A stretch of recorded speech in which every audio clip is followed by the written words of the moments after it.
अस्सलाम वालेकुम भाइरो, जीअं त तव्हांखे ख़बर आहे त असांजे लाइव अचण जो हिकिड़ो ख़ासि मक़सदु हूंदो आहे। हाणे बि जेको असां लाइव आया आहियूं बिल्कुलु हिकिड़े ख़ासि मक़सद सां आया आहियूं। अॼु जेको असां हिते बीठा आहियूं SP हाउस जे गेट ते बीठा आहियूं। कल्ह हिकिड़ो मज़दूर बूट पॉलिश नौजवान खे पुलिस A सेक्शन थाणे जी पुलिस अगवा करे खणी वई हुई ऐं उन खां बाद में उनजे सॼी राति उन ते एतिरो त टॉर्चर कयो वियो, उनजे मथां एतिरो त तशद्दुद कयो वियो जो हू वीचारो फौत थी वियो, उते डेथ थी वई उनजी। उन खां बाद में पुलिस छा कयो आहे, उनखे एम्बुलेंस में खणी करे उनजे दर ते फिटो मोबाइल चवनि था त पुलिस मोबाइल में खणी आया आहिनि, दर ते फिटो करे हलिया विया। छा ग़रीब जे इंसान जी इहा वैल्यू रही आहे? ग़रीब मतिलबु ईअं ई आहे त जंहिंखे अचे थो उनखे उहो मारे फिटो करे हलियो थो वञे। 3 कलाक गुज़री विया आहिनि हिते। हे सभु ग़रीब माण्हू तव्हां ॾिसो था, ही सभु माण्हू बीठा आहिनि, सुबुह खां वठी पूरो खोखर ॻोठ जा माण्हू बीठा आहिनि।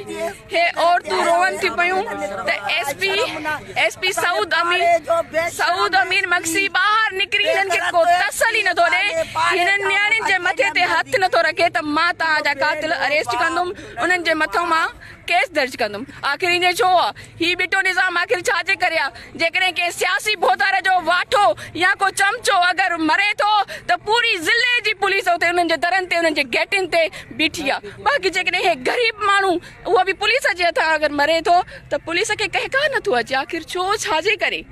छा ग़रीब जी ज़िंदगी जी का अहमियत कान्हे का? हाणे हिनजी फैमिली वेठी आहे।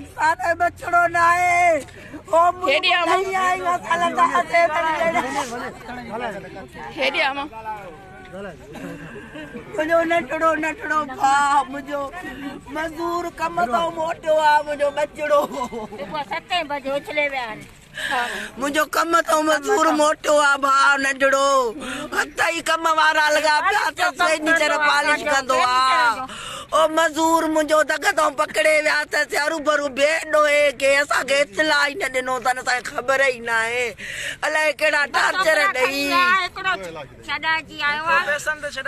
असांखे ख़बर ई न। सुबुह असांजे दर ते असांजे मर्दनि खे न इतला, दर ते लाश असांजे हिते उछले हलिया विया आहिनि। ग़रीब माण्हुनि खे खणी था वञनि, उन्हनि खां भत्तो उगाड़नि था, जेको भत्तो नथो ॾे उनखे फुल हाफ फ्राई करनि था या उनखे ईअं बेखफ़नो करे मारे क़तल करे उन्हनि जे दरनि ते उछले था वञनि। हे खैरपुर ज़िले जी पुलिस जा कम आहिनि। सुबुह लाॻू असांजे भरिसां SP बगलो असांजो कोई इंसाफ़ न कयो अथई। ॿाहिरि ई न निकितो आहे त असांखे कूड़ो हिकिड़ो तसली ॾी पिया त मां उन्हनि सां कानून कारवाई कंदुमि।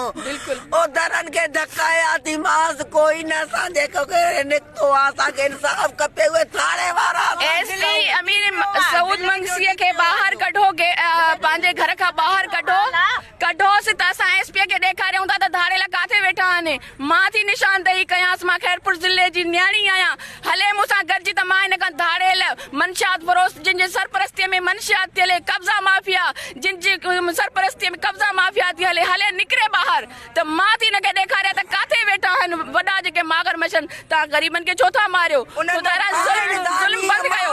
SP खाए थो वेठे, पघार मां पूरी कान पवंदी आहे, न SP जी न जमादार जी न सूबेदार जी न सिपाहीअ जी। हे ग़रीबनि जी रत पीअंदा आहिनि, हे नशे वारनि मां वेठे खाईंदा आहिनि, उन्हनि खे कीअं पकड़ींदा? हे हिनखे हरू भरू मुंहिंजे बेड हे भाउ खे इहे थाणे वारा मां फांसीअ ते ॾिसां।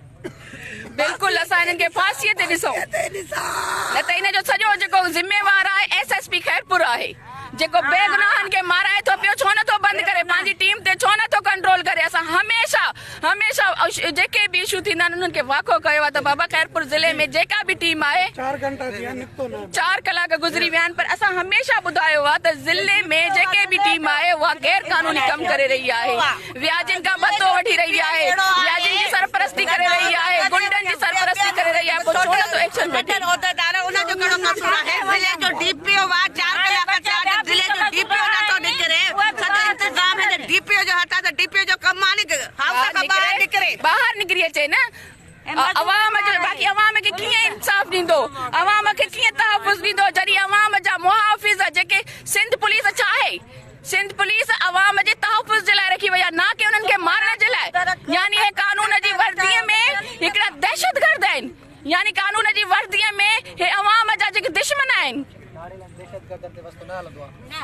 फौरी तौर ते ए सेक्शन जी जेका भी पुलिस आहे जंहिं बि हिन जे मथां तशद्दुद कयो आहे जंहिं बि हिन खे मारण में मुलविस आहिनि उनखे फौरी तौर ते नौकरीअ तां बर्खास्त करे उन्हनि जे मथां FIR दर्ज कई वञे ऐं फौरी तौर ते उन्हनि खे असां लॉकअप में ॾिसणु चाहियूं था न त हीउ जेको एहतिजाज जो दाइरो आहे इहो अञा वसी थींदो पुलिस ते पुलिस ते पुलिस ते पुलिस ते SHO ते SHO ते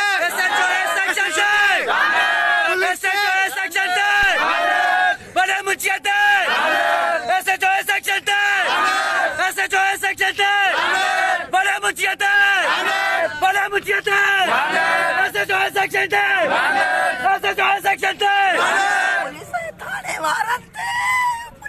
पुलिस जे वर्दीअ में कातिलनि ते लानत असांखे न खपे अहिड़ी पुलिस न खपे जेका ग़रीबनि मज़दूरनि जी जान खसे इन्हनि खे फौरी तौर ते हटायो वञे इन्हनि खे नौकरीअ खां लाथो वञे इन्हनि जे मथां फौरी तौर ते केस दर्ज कयो वञे कातिलन कातिल पुलिस वारा कातिलन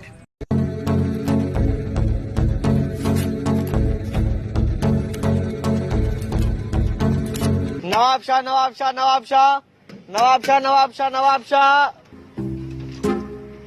ओ भाऊ हेॾा थी न वे इहा लेडीज़ सीधा तूं हेॾा थी वे छो असां लेडीज़ न आहियूं छा अरे चरिया लेडीज़ मना मायूं हेॾा थी वे इहे न मां सम्झो लेडीज़ मां वॾा माण्हू